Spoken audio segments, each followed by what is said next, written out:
Rien que l'idée m'affole. À mon avis, ils vont les attendre longtemps parce que moi, j'y crois pas vraiment, quoi. Moi, personnellement, j'y crois pas, mais bon, si je pouvais épouser une extraterrestre, pourquoi pas? Et si je pouvais en rencontrer, ça me plairait. Des petits hommes verts. Des petits hommes verts. Je pense qu'on en croise tous les jours sans forcément toujours s'en rendre compte. C'est moche. Sous quelle forme? Ronde. J'y crois pas du tout. Parce que moi, je fais comme Saint Thomas, je crois ce que je vois. Comme je les ai jamais vus, je crois pas du tout aux extraterrestres. Et voilà.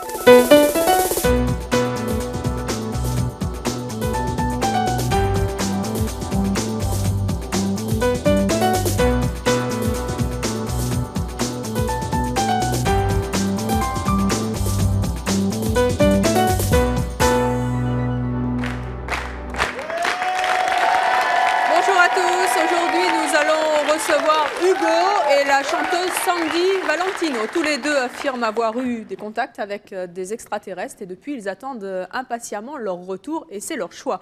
Nous recevrons également dans cette émission un des grands spécialistes des ovnis, Jean-Claude Bourré, qui viendra nous apporter des documents qu'il juge troublants. Et puis Michel Chevalet, le journaliste scientifique, qui lui ne croit pas du tout aux extraterrestres. Mais tout de suite, je vous demande d'accueillir très chaleureusement nos deux premiers invités, Hugo et Sandy Valentino.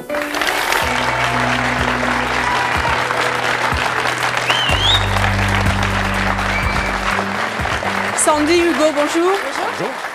Vous affirmez donc avoir eu des contacts avec des extraterrestres. Pourquoi est-ce que vous avez fait le choix d'en parler ? Pourquoi s'en cacher? Pourquoi le taire? C'est quelque chose quand même de spécial, de pas commun, donc de rigolo. Et puis je passerai peut-être un petit peu moins pour une idiote aux yeux de mon entourage qui ne me croit pas. Pourtant c'est surprenant comme... Ouais, c'est surprenant, mais c'est en même temps génial parce que moi j'y pense très souvent, j'en parle souvent, au risque de paraître ridicule. Et ça me gêne pas, ça me gêne pas. Alors, vous êtes venu avec des documents, vous êtes venu avec ce que vous pensez être des preuves, vous êtes venu avec un film, vous êtes venu avec une photo. Vous nous en parlerez tout à l'heure et vous nous montrerez ces objets qui sont les signes, selon vous, d'une vie extraterrestre. Mais avant de nous les montrer, de nous en parler, est-ce que vous pensez que les extraterrestres nous observent en ce moment? Sandy? Ils ne regardent peut-être pas l'émission, mais... Oh, c'est dommage. Mais je pense que oui, je pense que... Ils sont nombreux? S'ils sont là... Oui, ils doivent être nombreux. Dommage qu'ils ne regardent pas l'émission, là. Merde, alors. Dans la mesure où certains, les détracteurs vont dire ça ne peut pas exister, la seule chose qu'ils arrivent, c'est que ceux qui ont vu des phénomènes peuvent arriver à montrer des documents, qui ne sont peut-être pas des preuves, mais des documents, tandis que ceux qui disent que ça n'existe pas ne peuvent rien apporter comme preuve du contraire. Donc la question Vous pensez reste qu'ils sont posée. parmi nous? Pourquoi pas? Alors, Sandy, vous les avez vus? Oui. C'était quand? À quel âge? J'avais aux environs 9-10 ans, je ne me rappelle pas exactement l'âge. J'en avais 26 aujourd'hui. J'en ai 26. Qu'est-ce qui s'est passé? J'étais chez mes parents à la campagne, comme j'y allais régulièrement tous les week-ends. Et là, dans la nuit, je me suis réveillée, mais d'une manière pas normale. C'est-à-dire, je vous explique, quand on se réveille, on bâille, on s'étire, on bouge dans son lit. Là, en fait, j'ai ouvert les yeux, comme vous voyez dans les films, quoi. J'ai ouvert mes yeux, j'ai enlevé ma couverture, j'ai une fenêtre qui est à même le sol, ma chambre est sous une mansarde, donc je vous montre, hein. Alors, donc, j'ouvre les yeux, je lève ma couverture, je me mets près de ma fenêtre, j'ouvre les rideaux et j'attends. Chose quand même pas normale quand on se réveille dans son lit. Et j'attends, parce qu'il faut savoir que ma fenêtre donne sur le jardin, qui est très grand, et j'attends. Et au bout de quelques instants, je vois une lumière, donc je suppose que c'est une soucoupe, je suppose à chaque fois, parce que je ne vais pas dire j'ai vu une soucoupe. Une grande lumière se met au fond du jardin. Là, deux formes, je dis des formes donc allongées, donc je suppose forme humaine, en lumière, avancer jusqu'au milieu du jardin, s'arrêter. Donc je regarde, ils me regardent peut-être sûrement, puisque j'ai l'impression d'avoir été appelée. Et là, un arrêt, elle retourne dans le soi-disant vaisseau et la lumière s'en va, repart dans le ciel.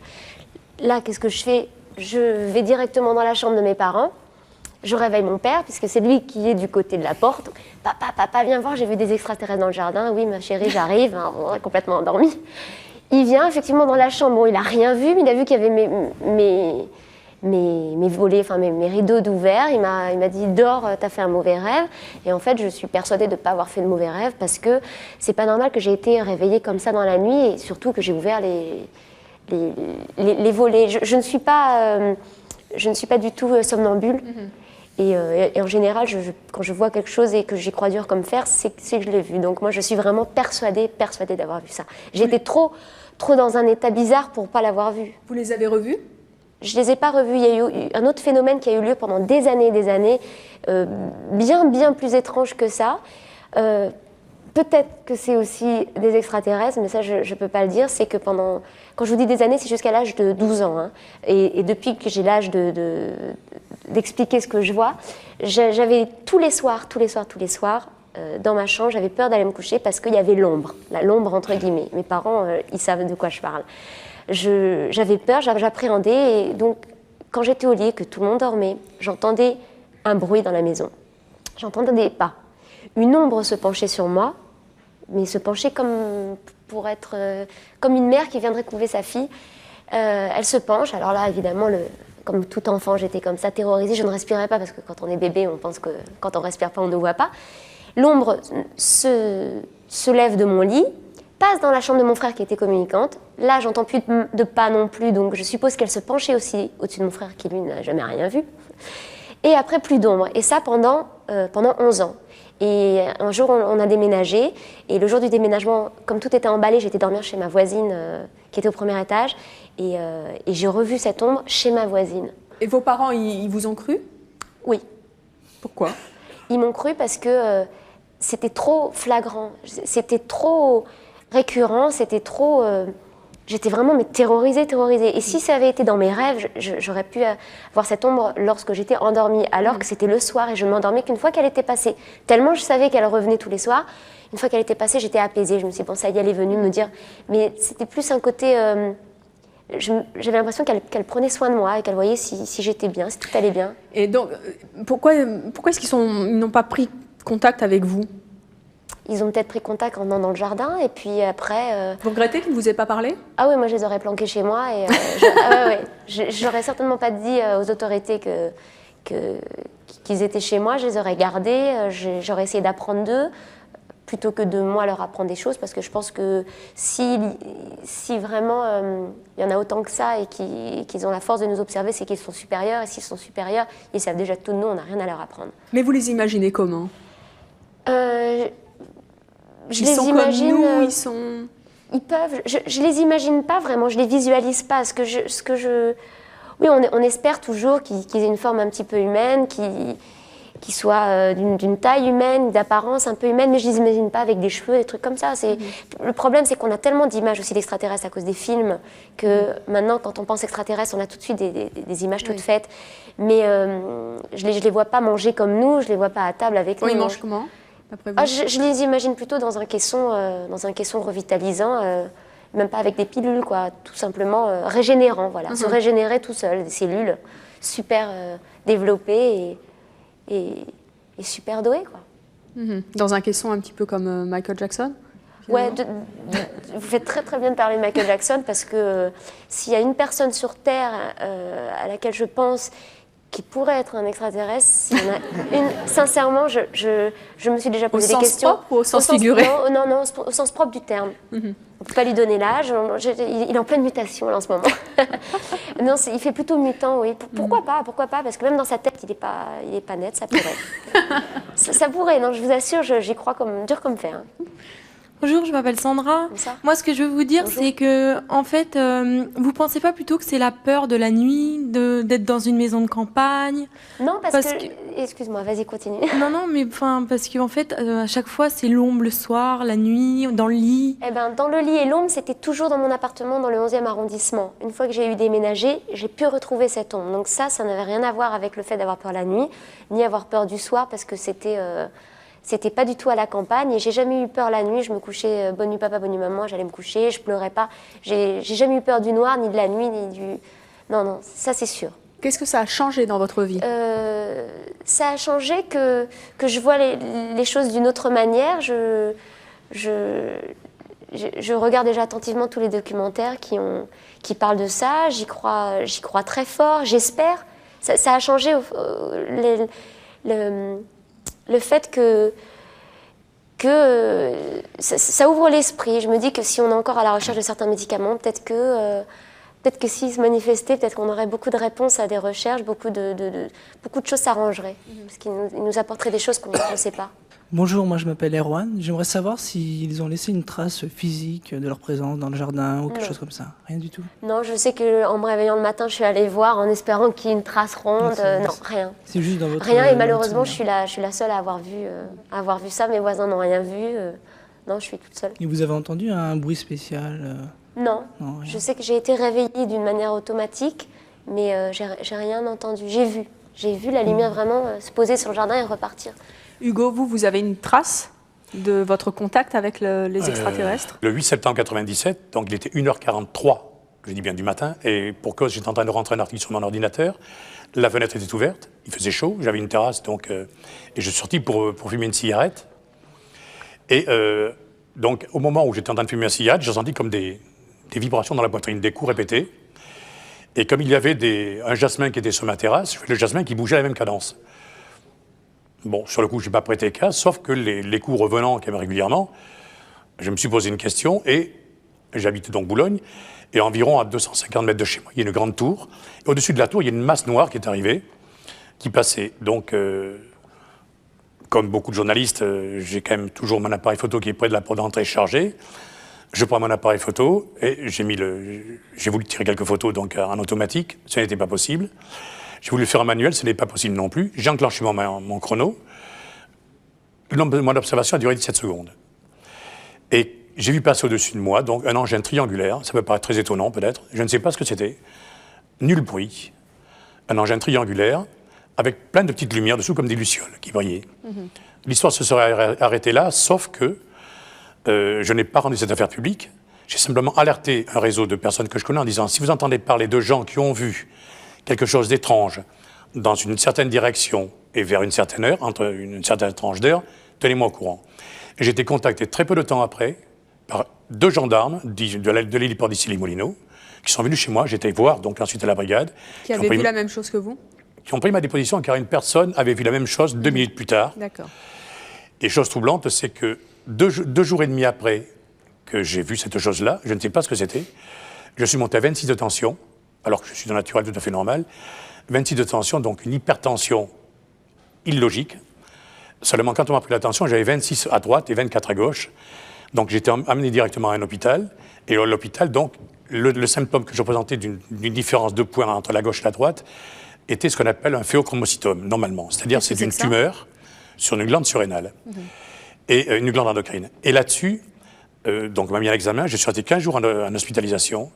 Le lendemain de mon hospitalisation, j'avais une barre dans le dos, au-dessus des reins, qui faisait sortir des boutons énormes, du plus gros qu'une pièce de 5 francs, et du pus qui sortait de ces boutons-là.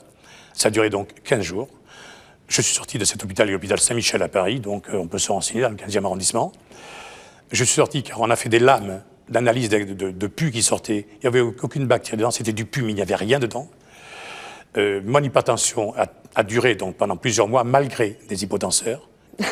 Alors, vous êtes venu, donc, je l'ai dit tout à l'heure, avec ce que vous appelez des preuves de vie extraterrestre, une photo, un film. De vie autre. Vous allez nous les montrer dans quelques instants, mais tout d'abord, vous le savez, comme chaque jour, nos appels à témoins. Et écoutez bien, c'est peut-être aussi votre choix. À tout de suite.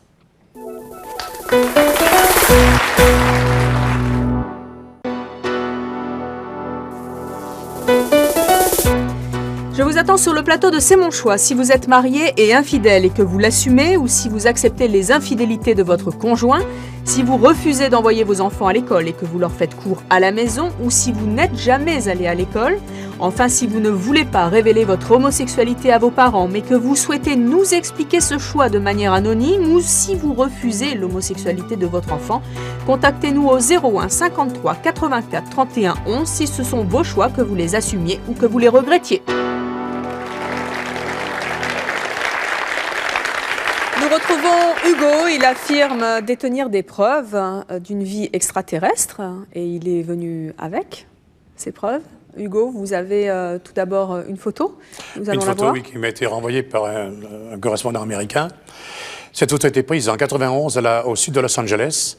Il y a eu donc un atterrissage, entre guillemets, d'un engin bizarre. Cet engin a décollé. Il y a eu une enquête du NICAP, donc qui est une association américaine qui s'intéresse au phénomène OVNI. Et là-dessus, donc, il y a eu une personne qui a tiré 45 photos, dont on voici un exemplaire, d'un être qui semblerait étrange, parce que morphologiquement, il ne ressemble pas tout à fait au nôtre, avec un visage qui, le front paraît très bombé, les yeux proéminents, les bras qui ressemblent un petit peu aux singes, car ils arrivent en deçà des genoux, donc 2 jambes. On ne sait pas trop ce que c'est. Ce que je puis dire, c'est que le négatif a été récupéré par le NICAP, a été donc analysé. Ce n'est pas un montage, on pourrait le penser peut-être, parce que c'est vrai que ça sort un petit peu de l'ordinaire. Toujours est-il que ça a posé de sérieuses questions, et divers témoins ont eu des pressions. Donc la personne qui a fait les photos a eu des pressions dessus. Et pour l'instant, donc, c'est pas que je ne veux pas, je ne peux pas en dire plus, parce que je ne peux pas sortir certaines preuves encore. Nous sommes toujours en investigation dessus. Cela fait 7 ans. Pourquoi vous avez été menacé? Moi, non, pas sur cette affaire-là. Comment vous pouvez être sûr que c'est un extraterrestre et non pas quelqu'un qui s'est Je ne dis pas que c'est un déguisé? extraterrestre, je dis que morphologiquement parlant, il n'y a pas de raison d'expliquer cet être, cet anthropomorphe, quelque part, dans cet endroit-là, il y avait une configuration physique telle que celle-là. Ça ne ressemble pas du tout à un singe. Apparemment, il n'y a personne qui habitait dans le coin qui ressemblait à ça. On se pose la question.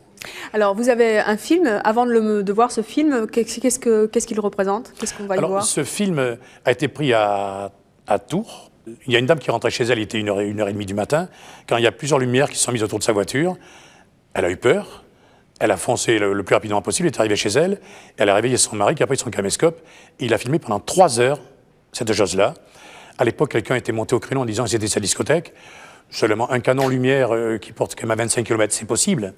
Seulement les lumières qui s'arrêtent, qui redémarrent, qui se posent au sol, qui répondent aux appels de phare, ça pourrait être troublant. Et là, nous verrons un court extrait de ce film-là. Eh bien, voyons donc ce film, si vous le voulez bien. Voilà, c'est agrandi. Donc ça, ce serait alors cette lumière-là, bon là, on en voit un très court extrait. Est-ce qu'on peut le repasser? Voilà, cette lumière-là, donc le phénomène a duré pendant 3 heures. Oui. Ça a été, il y a eu divers rapports de gendarmerie. À la sortie de la ville de Troyes, il y a des arbres qui ont été décapités. On a trouvé les arbres étêtés complètement, sur une ligne bien parallèle au sol. On va revoir le film. On ne sait pas trop ce que c'est. Alors, le rayon blanc que l'on voit en dessous, c'est la réflexion lumière. C'est pas du tout un fil qui le tient. Et voilà, donc... Et vous avez fait expertiser ce film auprès d'un... Écoutez, il était difficile de truquer, c'est un caméscope, parce que là, ce qu'on ne voit pas, c'est un agrandissement, donc on a fait un retrait du film. Seulement, il y a le timing qui est donné sur la bande, et le timing ne bouge pas. Les secondes défilent après les secondes. Donc, je ne vois pas trop la personne qui puissait... on ne fait pas qu'une enquête sur le terrain, on fait une enquête psychologique de la personne. La personne, j'ai rencontré une douzaine de fois, elle ne sortait pas de Saint-Cyr. Sandy, je ne veux pas être méchant, mais quand même. Quand vous voyez ce film... je ne comprends pas quelque chose. En fait, la lumière est tournée autour de la voiture, c'est ça, en permanence? Il y avait 7 lumières, je dis bien 7, pas paraît bizarre, 7 lumières au-dessus de la voiture. La personne, donc, quand elle a vu les lumières, donc s'est arrêtée. Les lumières se sont arrêtées. Quand elle a redémarré, les lumières ont redémarré. Donc ça exclut totalement un canon lumière ou un canon laser, parce que le canon laser, d'autant plus, aurait traversé les nuages. Ça n'aurait pas... Un canon lumière peut se refléter sur un nuage et repartir sur le sol. Seulement, je ne vois pas du tout un canon lumière s'arrêter, redémarrer, et répondre aux appels de phare. Bonjour, Juliette. Donc moi, je pars du principe que je ne crois que ce que je vois. Et je vois beaucoup de séries télévisées où on parle des extraterrestres. Et je voudrais savoir, est-ce que ce que vous avez vu, ça ressemble vraiment à ce qu'on voit dans ces séries? Parce que... c'est assez... Est-ce que la vérité est ailleurs? Mais vous savez, je vais vous dire une chose. Il y a beaucoup de personnes qui me posent la question, et je remarque qu'ils ont une croix autour du cou. Je leur réponds l'ont-ils vu? Alors, nous allons demander à un des grands spécialistes en matière d'OVNI de nous rejoindre. Je vous demande d'accueillir Jean-Claude Bourré.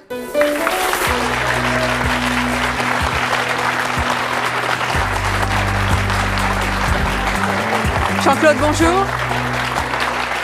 Vous avez publié beaucoup de livres sur les ovnis. Le 5e s'appelle OVNI 1999, Le Contact. Avec un gros point d'interrogation, oui. Et il est édité chez Michel Lafon. Il y a combien de contacts en France chaque année? Mais personne ne le sait. La seule chose que nous sachions, enfin, c'est le nombre d'enquêtes qui sont faites par la gendarmerie nationale et qui sont ensuite prolongées par une éventuelle enquête. Il y en a beaucoup? Du Centre national d'études spatiales. Depuis 1950, il y en a un peu plus de 4000. 4000 pour la France? Oui. Est-ce que... bon, vous êtes venu avec quelques photos. Oui, mais vous savez, les photos ne sont jamais une preuve, mais une photo n'a d'intérêt que dans la mesure où elle est entourée par un faisceau de preuves convergentes. C'est-à-dire plusieurs témoins, si possible qui ne se connaissent pas, qui font des déclarations à un institut officiel, parce que si vous allez dans une gendarmerie pour dire j'ai vu un ovni, et si c'est un canular, et si l'enquête montre que c'est un canular, vous êtes poursuivi en justice. Donc les gens, ils hésitent. Donc si vous avez tout ça, si vous avez en plus éventuellement 1 ou 2 détections radar, si vous avez des modifications chimiques du sol, si jamais il y a eu un cas d'atterrissage, tout ça fait un faisceau de présomption où là on dit, là il y a quelque chose. Mais un témoignage tout seul comme ça, bon, on le prend, mais on n'a pas de preuves. Le témoignage de mademoiselle est intéressant, par exemple, parce que j'en ai entendu des dizaines comme ça, où il y a un seul témoin, pas de traces, rien, un témoin de bonne foi, intelligent, qui s'exprime bien. C'est un témoignage. Ce qui est troublant, c'est l'accumulation de ce genre de témoignages. Il y a 50 personnes qui se lèvent au même moment et qui voient des... Il y a une chose qui me gêne un petit peu dans ce que vous dites, c'est que vous dites qu'il ne faut pas que les gens se connaissent entre eux. Alors imaginez que nous sommes tous les trois en train de nous promener, on voit un engin, on va déposer. D'après vous, on n'est pas crédible parce qu'on se connaît. Ça dépend dans quelles circonstances. Vous avez ramené aujourd'hui des photos. Je voudrais que vous nous les commentiez et que vous nous disiez si ce sont des preuves, pas des preuves, et en tout cas ce qu'elles représentent à vos yeux. D'accord. Alors, on va les voir. Où est l'écran de contrôle ? Là. Ah, voilà. Donc qu'est-ce que c'est que ce document ? Alors, ça c'est un document qui date de 1566 au-dessus de la ville de Bâle, qui n'a pas d'autre intérêt que de dire « Attention, les ovnis, c'est pas depuis Goldorak ». On voit des phénomènes bizarres dans le ciel qui ne correspondent à aucun phénomène naturel ou artificiel connu. Depuis toujours, on peut remonter jusqu'à la Bible, à l'Ancien Testament, etc. Donc ça serait les petits ronds noirs, en fait, qu'on voit ? Alors, on peut pas savoir ce que c'est, c'était en 1566. La seule chose qu'on puisse dire, c'est que les gens de l'époque n'ont pas été influencés, par exemple, par votre émission de télévision, ni par une émission de radio, ni par un journal de presse écrite. Donc voilà, c'est juste pour montrer que depuis toujours dans l'histoire des hommes, on voit des choses bizarres dans le ciel. Pline le Jeune, par exemple, décrit un bouclier ardent, donc on voit bien ce que c'est qu'un bouclier ardent, c'est-à-dire qui brûle, qui arrive au-dessus d'un champ de bataille. Les chevaliers arrêtent de se découper en rondelles de saucisson parce qu'ils sont surpris par ce phénomène. Chacun pense que c'est un signe de Dieu qui vient dire on est de ton côté. Et puis le bouclier ardent reprend sa course dans le ciel. Et bien vous voyez, cette simple description, on est incapable de lui donner une explication rationnelle en l'an 2000. Alors on va voir une deuxième photo qui est justement une sorte de bouclier. Est-ce que ça peut être ça ? Oui, ça a été pris par un policier dans les années 57 aux États-Unis. Et ce qui est intéressant sur la photo, c'est qu'au bas de cette espèce de chapeau métallique, on voit qu'il y a un tourbillon, donc il y a un effet physique au sol. Moi, j'aurais aimé, par exemple, qu'on montre la photo qui a été prise à Turin en octobre 1974, ou plutôt le 30 novembre, parce que ça, c'est une photo qui a été à l'origine de mon intérêt pour les ovnis et de mon intime conviction qu'il y a quelque chose. Qu'est-ce qu'elle avait de particulier, cette photo ? C'est une photo comme celle qu'on a vue, qui n'a pas une grosse importance. On voit une forme lumineuse à l'intérieur de laquelle on ne voit rien. Mais ce qui est intéressant, c'est les circonstances autour de la photo. C'est un photographe professionnel qui prend la photo, donc c'est déjà un peu inquiétant, parce qu'on peut imaginer qu'un photographe professionnel ait les moyens d'un trucage.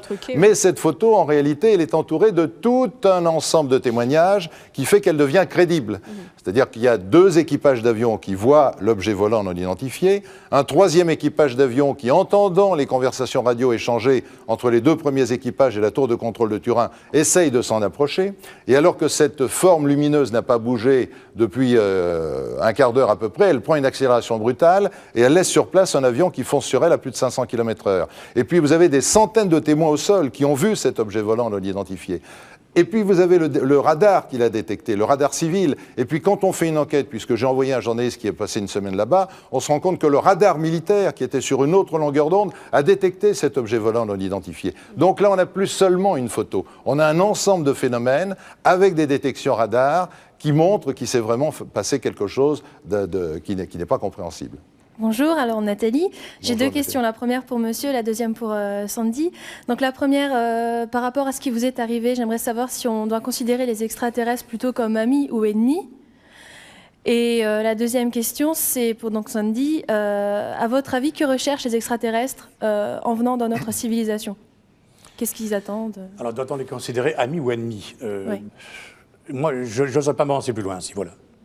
Sandy ? C'est pas à ma question que je vais répondre, mais je pense que s'ils avaient vraiment voulu, entre guillemets, c'est pas beau, mais foutre la merde, ils l'auraient fait depuis bien longtemps. Donc je pense que s'ils existent, toujours entre guillemets, ce serait vraiment plutôt pour nous observer, pour nous analyser, pour apprendre de nous. Peut-être, on a certainement plus de nous, de choses à apprendre d'eux que eux de nous, mais s'ils étaient là pour du mal, ils l'auraient fait depuis bien longtemps. Et je me rappelle plus de la question que vous m'aviez posée. Qu'attendent en fait les extraterrestres de nous? Voilà. Je pense qu'ils attendent rien de nous. Rien. Et vous attendez quoi d'eux? D'avoir certainement plus de preuves. J'allais dire quelque chose tout à l'heure et Jean-Claude en a parlé juste avant. J'aurais pu être sceptique. On aurait pu, nous humains de l'an 2000, être sceptiques sur tout ça parce que justement il y a tous ces films, il y a X-Files, on a des appareils photo, on est dans le moderne. Mais ce qui fait que j'y crois très fort, c'est justement tous ces textes, toutes ces fresques, ces dessins, ces choses qui datent il y a des milliers et des milliers d'années, qui font que à l'époque, ils ne pouvaient pas imaginer ça. Alors, je vous propose à présent d'entendre un nouveau témoignage, celui d'une jeune fille. Elle s'appelle Élodie et je vous demande de l'accueillir. Élodie.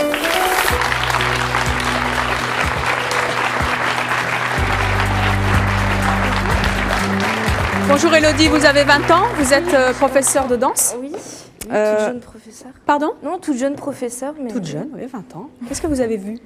J'ai vu, il y a 5 ans, j'étais avec ma mère qui est quelque part dans le public. Dans le public? Oui. Elle est là-bas. Oui, donc on revenait de chez une amie. Donc il y a 5 ans, j'avais 15 ans à l'époque. Et on était arrêtés donc à un feu rouge. Et on a vu quelque chose de vraiment...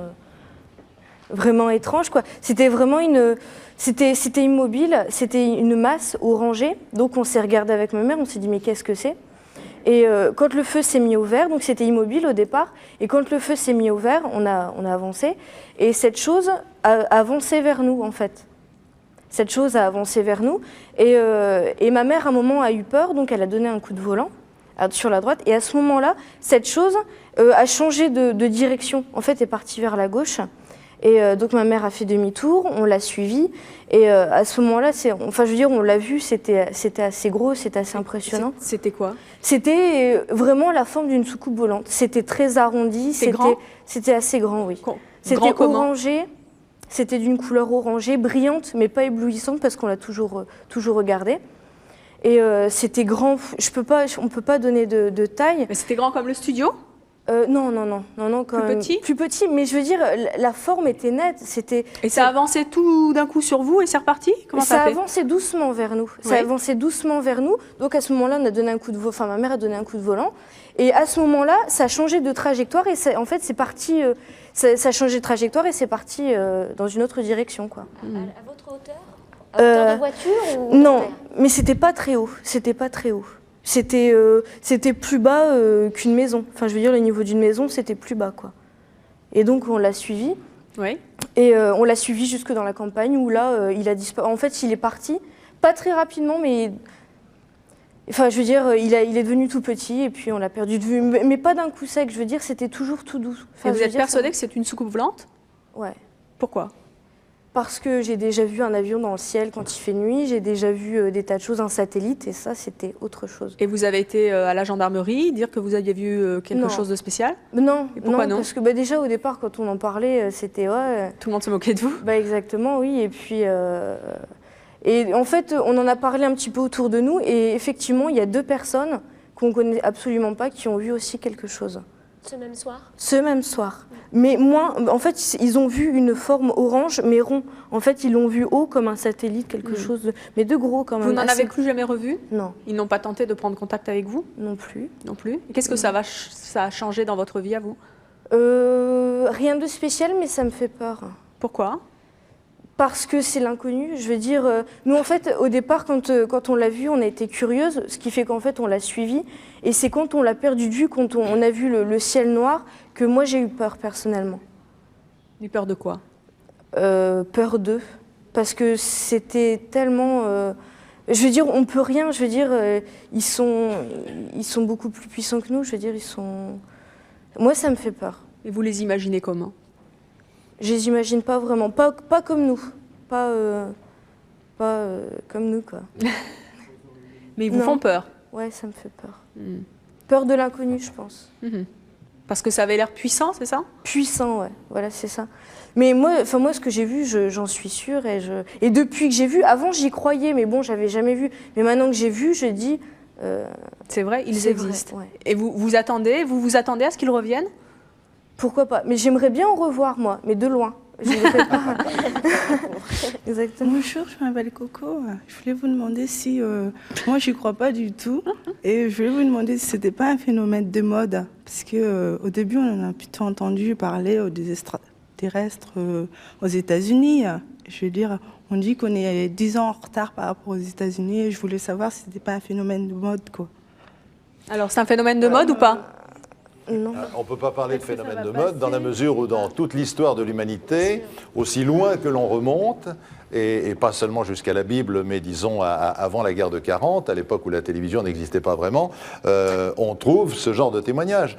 Je peux vous citer de mémoire comme ça l'affaire de 1907 au-dessus de la rade de Cherbourg, où on a vu une lune, mais beaucoup plus grosse que la pleine lune, donc on imagine bien le diamètre apparent, qui s'est promené au-dessus de notre flotte de guerre. Alors il y avait des observateurs militaires qui ont fait des rapports, on est allé voir les scientifiques, qui à l'époque on ne parlait pas de soucoupe volante évidemment, qui ont essayé de rationaliser. Il y en a un qui a dit, on a confondu avec Jupiter qui était particulièrement brillante, ce à quoi l'officier de quart a répondu, je sais que je suis peut-être ignorant, mais entre Jupiter et un objet céleste qui est 4 fois plus gros que le diamètre apparent de la pleine Lune, il y a quand même, excusez-moi, une certaine différence. Deuxièmement, Jupiter, quand on le fixe, on peut imaginer que ça bouge un tout petit peu comme ça, mais là, ça se baladait carrément dans tout le ciel. Donc, il n'y avait pas d'explication rationnelle et il n'y en a toujours pas. Qu'est-ce qui a été observé cette nuit-là? On ne le sait pas. Donc, il y a plein d'histoires comme ça qui nous montrent que ça ne peut pas être un phénomène de mode. Alors, on ne va pas revenir sur toutes les affaires et les témoignages qui se sont produits. Juste un mot, Sandy, vous pensez qu'on nous ment? Qui ont? Je sais pas. Ah non, moi, non. Non, vous pensez qu'on nous cache des choses? Il y a plein de témoignages. Ah oui. Alors ça, c'est sûr qu'on nous cache des choses parce que j'imagine le phénomène de branle-bas-le-combat dans le monde si du jour au lendemain, ils nous mettaient à la télé, voilà, les preuves sont là, c'est sûr, ça existe, vous voyez, et puis je pense qu'ils nous cachent des films, je pense qu'ils nous cachent des choses, et je suis vraiment en admiration devant ces deux personnes qui ont étudié, qui ont analysé, qui ont fait des recherches, et qui connaissent autant d'histoires, parce que j'ai l'impression de regarder la télé, de voir comme si on me racontait des histoires, et j'aurais tellement aimé y être, et Elodie en a très peur, moi j'attends qu'une chose, c'est qu'elle revienne, parce que bon, et même s'ils nous veulent du mal, et ben tant pis, ils nous veulent du mal, mais au moins on les aura vus, c'est tellement... Alors il y a quelqu'un qui n'a pas peur des extraterrestres, lui, c'est Michel Chevalet, ce journaliste scientifique est très sceptique quant à l'existence des petits hommes verts, et je vous demande de l'accueillir. Michel Chevalet.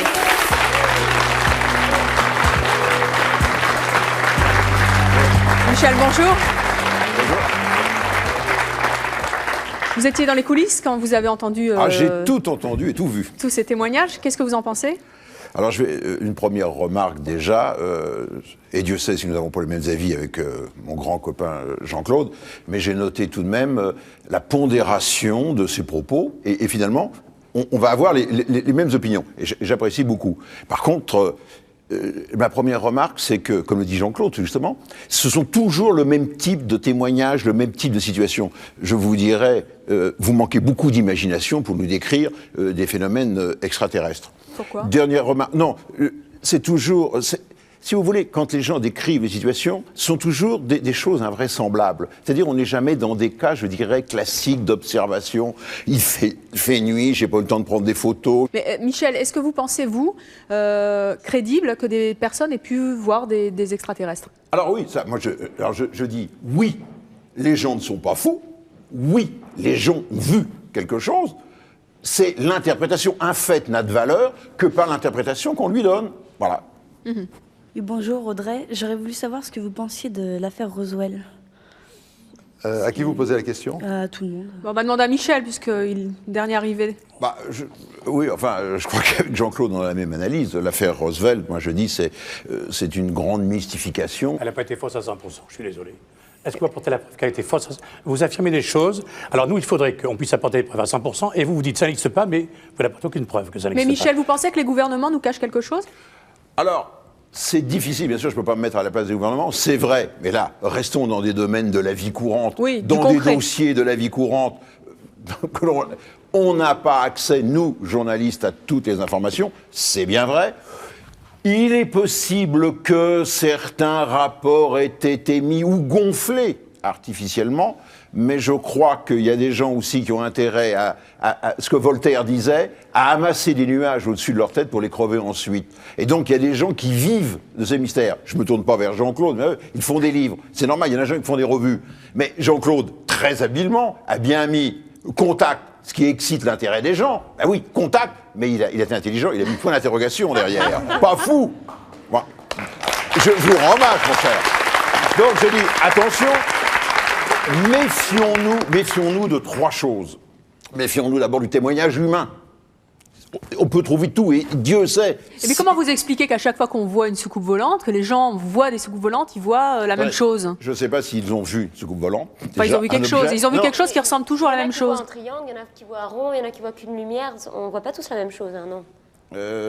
Attendez, je me méfie. Vous avez raison. Je dis, mais attention, méfions-nous du témoignage humain, méfions-nous de la perception, de la notion de distance. C'est la nuit.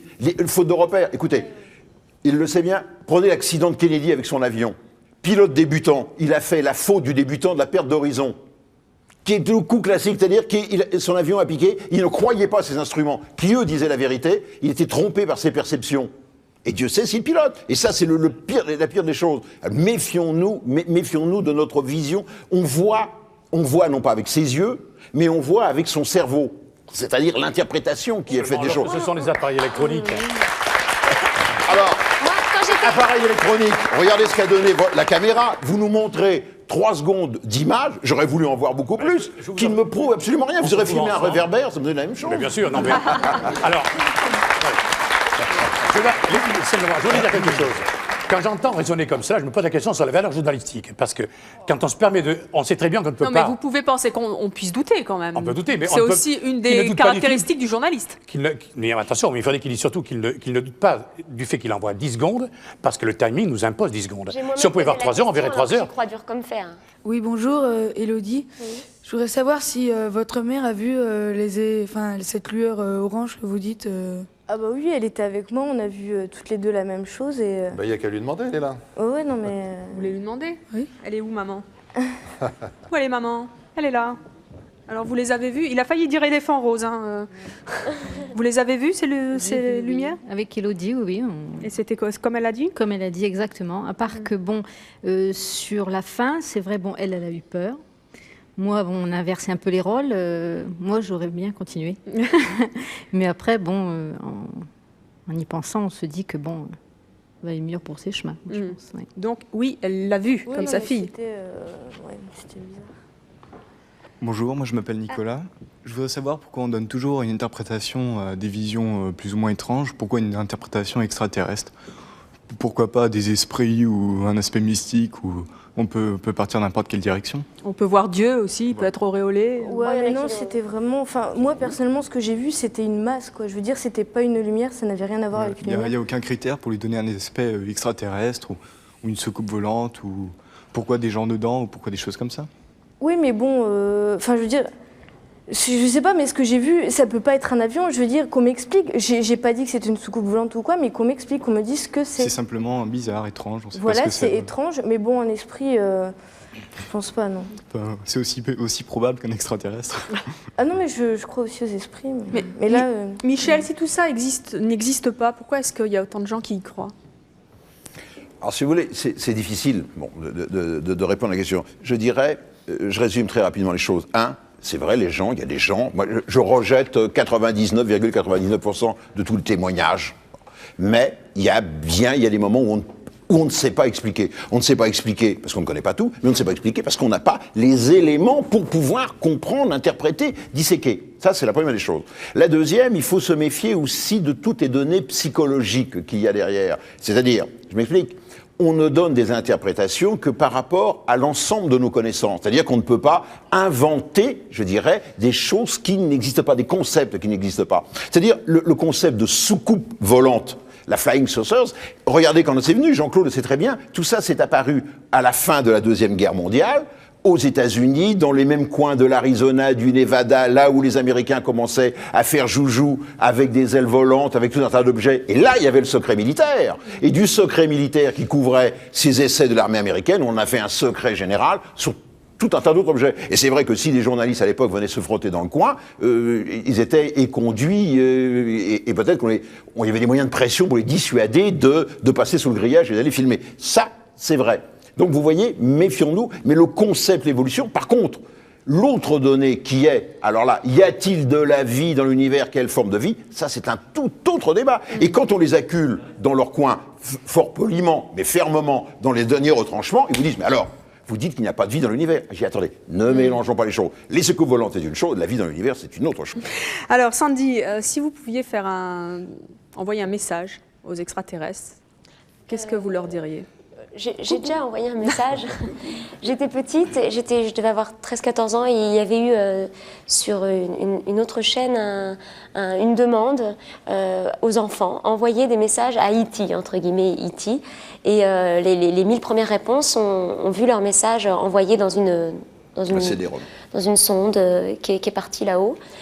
Donc j'ai un message qui se promène déjà là-haut. Mon frère avait écrit en hiéroglyphe. Au cas où il parlait hiéroglyphe. Moi, j'avais juste fait un dessin. Et c'était quoi C'était un dessin, c'était les bras grands ouverts, pour essayer de leur faire comprendre. Je vous attends, venez, je vous aime. Oui, qu'est-ce que je leur enverrai là maintenant? Mon téléphone, je m'appelle Sandy, oui, on connaît ça. Je leur enverrai, je sais pas, un CD peut-être, non? Votre disque, oui. Non, je sais pas, je peux pas vous dire. Je sais ce que j'ai vu.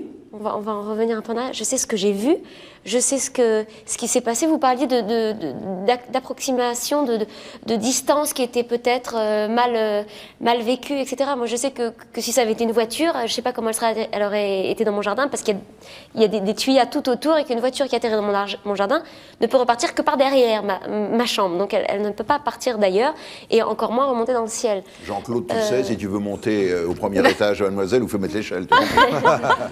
Le problème de distance, le problème de tout ça, je sais que je bois pas, que je fume pas, que je me drogue pas, je sais ce que j'ai vu il n'y a pas de champignons dans le jardin.